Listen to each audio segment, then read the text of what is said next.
ষষ্ঠ শ্রেণীর ষষ্ঠ সপ্তাহের কৃষি শিক্ষা অ্যাসাইনমেন্টে তোমাদের সবাইকে আবারও স্বাগতম। কৃষি শিক্ষার এইটা নির্ধারিত কাজ 2, অর্থাৎ অ্যাসাইনমেন্টের ক্রম অনুযায়ী এই অ্যাসাইনমেন্টটা ষষ্ঠ শ্রেণীর কৃষি শিক্ষার দ্বিতীয় অ্যাসাইনমেন্ট। এখানে প্রশ্ন এসেছে আমাদের 2টা অধ্যায় থেকে, একটা হচ্ছে তৃতীয় অধ্যায় কৃষি উপকরণ আর একটা হচ্ছে পঞ্চম অধ্যায় কৃষিজ উৎপাদন।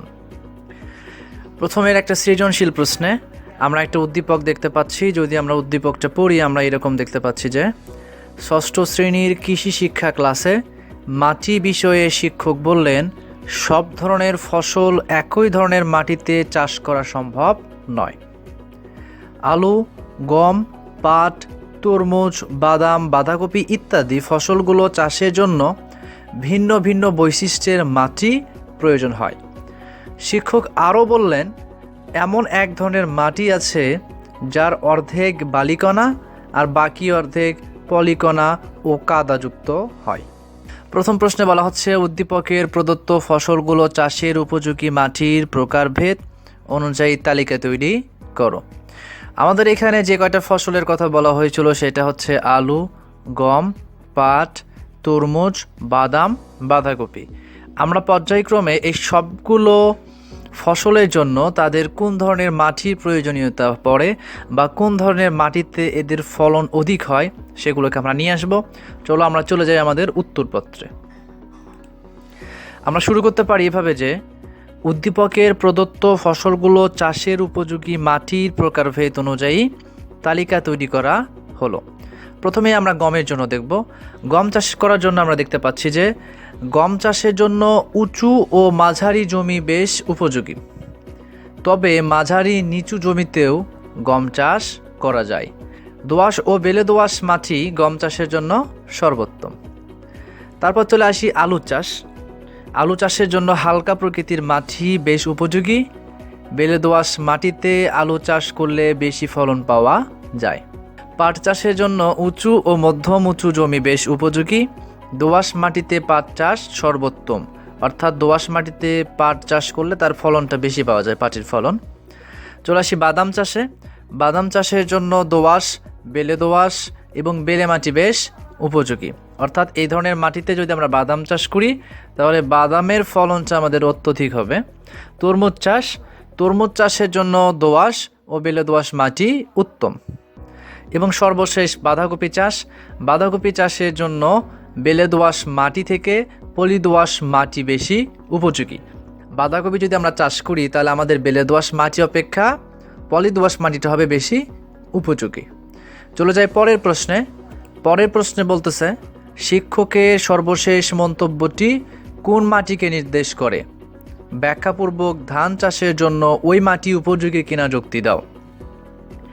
উদ্দীপকের দিকে লক্ষ্য করলে আমরা দেখতে পাবো শিক্ষক সর্বশেষ বলেছিল এমন এক ধরনের মাটি আছে যার অর্ধেক বালিকণা আর বাকি অর্ধেক পলিকণা ও কাদাযুক্ত হয়। আমাদের দেখাতে হবে যে এই মাটিটা কোন মাটি এবং এই মাটিতে ধান চাষের উপযোগী কিনা সেটাকে ব্যাখ্যা করতে হবে। চলো আমরা চলে যাই আবারও উত্তরপত্রে। আমরা যেভাবে লিখতে পারি শিক্ষকের মন্তব্যটি পলি দোআঁশ মাটিকে নির্দেশ করে, কারণ পলি দোআঁশ মাটিতে অর্ধেক বালি কণা এবং বাকি অর্ধেক পলিকণা ও কাদাযুক্ত থাকে। তাহলে আমরা বুঝলাম শিক্ষক যে মাটিকে নির্দেশ করেছিল সে মাটি হচ্ছে পলি দোআঁশ মাটি। উক্ত মাটি ধান চাষের জন্য উপযোগী কিনা তা নিম্নে ব্যাখ্যা করা হলো। ধান চাষের জন্য এই মাটি উপযোগী নয়, কারণ কঙ্করযুক্ত পলি দোআঁশ এবং বেলে দোআঁশ মাটি ছাড়া সকল মাটিতেই ধান চাষের উপযোগী। অর্থাৎ আমরা জানি যে মাটিতে কঙ্করযুক্ত থাকে এবং সেই মাটি যদি পলি দোআঁশের মধ্যে পড়ে এবং বেলে মাটির মধ্যে পড়ে, এই দুই প্রকৃতির মাটি ছাড়া সব ধরনের মাটিতেই ধান চাষ উপযোগী। এঁটেল ও এঁটেল দোআঁশ মাটি ধান চাষের জন্য খুবই উত্তম। প্রকারভেদে উঁচু নিচু এবং মাঝারি প্রায় সব জমিতেই ধানের চাষ ভালো হয়। যেমন নিচু জমিতে বোরো এবং জলি আমন চাষ করা যায়। মাটির জৈব পদার্থ কম হলে কম্পোস্ট ব্যবহার করে এর মাত্রা বাড়ানো যায়।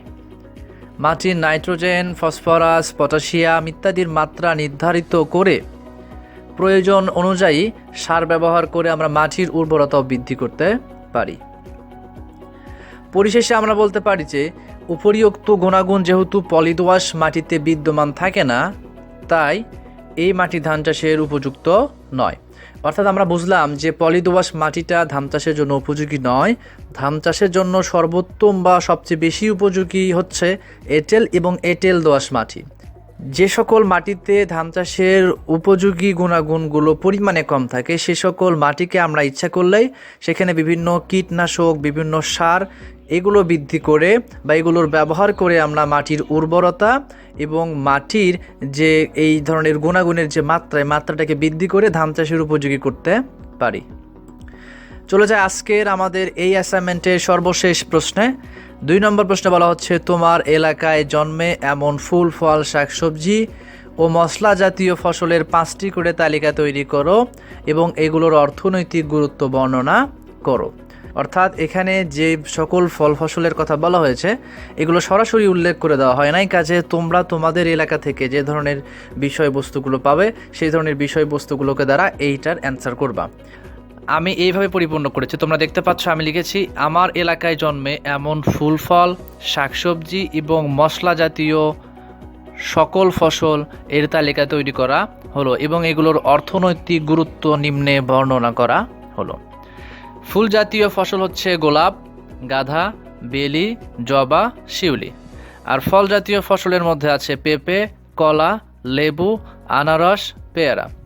শাকসবজি জাতীয় ফসলের মধ্যে আছে আলু, লাউ, গাজর, শসা, টমেটো।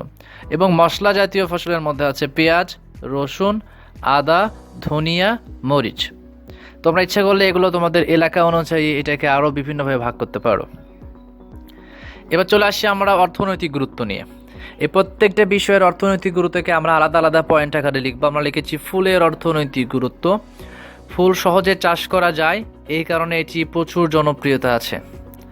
বিভিন্ন অনুষ্ঠান সাজানো বা কাউকে উপহার করা ছাড়াও অনেক ক্ষেত্রে ফুলের ব্যবহারের প্রচলন আছে। যেহেতু ফুলের ব্যবহারের প্রচলনটা আছে, কাজেই ফুল কেন্দ্রিক অর্থনীতির উন্নতি করা সম্ভব। কাজেই ফুলের অর্থনৈতিক ব্যবহার বা গুরুত্ব আছে। ফলের অর্থনৈতিক গুরুত্ব। ফলের উৎপাদন, বিপণন, ব্যবস্থাপনা এবং প্রক্রিয়াজাতকরণ অত্যন্ত পরিশ্রমের কাজ, তাই এটি কর্মসংস্থানের সৃষ্টি করে। খাদ্য সামগ্রী হিসেবে ফল পুরো বিশ্বে বা পুরো পৃথিবী জুড়ে বহুল পরিচিত। অতিথি আপ্যায়নে ফলের ব্যতিক্রম পাওয়া মুশকিল। অর্থাৎ ফলটাকে আমরা সাধারণত খাবার হিসেবে এবং অতিথি আপ্যায়নের ক্ষেত্রেও বা আরও বিভিন্ন ক্ষেত্রে এটাকে ব্যবহার করতে পারি। কাজে ফলকে কেন্দ্র করে অর্থনীতিকে উন্নত করা সম্ভব। কাজে ফলেরও অর্থনৈতিক উন্নতি বা অর্থনৈতিক গুরুত্ব অপরিসীম। তারপরে চলে আসি শাকসবজির অর্থনৈতিক গুরুত্ব। বর্তমান বাজারে শাকসবজির চাহিদার শেষ নেই, তাই শাকসবজির ব্যবসা করে সহজে লাভবান হওয়া যায়। আমাদের কৃষিপ্রধান দেশে শাকসবজি উৎপাদনের মাধ্যমে সহজেই কৃষিখাতে গুরুত্বপূর্ণ ভূমিকা পালন করা যায়। তাই শাকসবজির মাধ্যমে অর্থনৈতিক উন্নয়ন সম্ভব এবং শাকসবজি অর্থনীতিতে গুরুত্বপূর্ণ ভূমিকা পালন করে। সর্বশেষ চলে আসি মশলার অর্থনৈতিক গুরুত্ব। প্রায় সব ধরনের রান্নায় সবচেয়ে বেশি গুরুত্বপূর্ণ পায় হচ্ছে মশলা। তাই মশলা উৎপাদন বাড়িয়ে সহজে ব্যবসার মাধ্যমে স্বাবলম্বী হওয়া যায়, কারণ বর্তমান বাজারে মশলার চাহিদার পাশাপাশি তার বাজার মূল্যও প্রায় কম। অর্থাৎ যে ধরনের চাহিদা আমাদের সে ধরনের বাজার মূল্যও আছে। কাজে মশলা ব্যবহার করে সহজেই অর্থনৈতিক উন্নয়ন সম্ভব এবং মশলা আমাদের অর্থনীতিতে অনেক গুরুত্বপূর্ণ ভূমিকা পালন করে। এই ছিল তোমাদের 2 নম্বর প্রশ্নের উত্তর।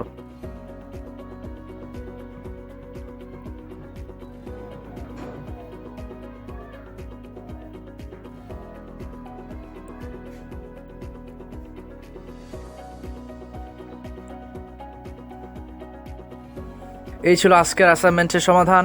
পরবর্তীতে যে কোনো অ্যাসাইনমেন্ট সংক্রান্ত প্রশ্ন এবং সমাধান পেতে হলে আমার চ্যানেলে সাবস্ক্রাইব করে বেল আইকনে প্রেস করে দিতে একদমই ভুলবে না। দেখা হচ্ছে পরবর্তী নতুন আরেকটা ভিডিও নিয়ে। ততক্ষণ পর্যন্ত সুস্থ থাকবে, ভালো থাকবে। আল্লাহ হাফেজ।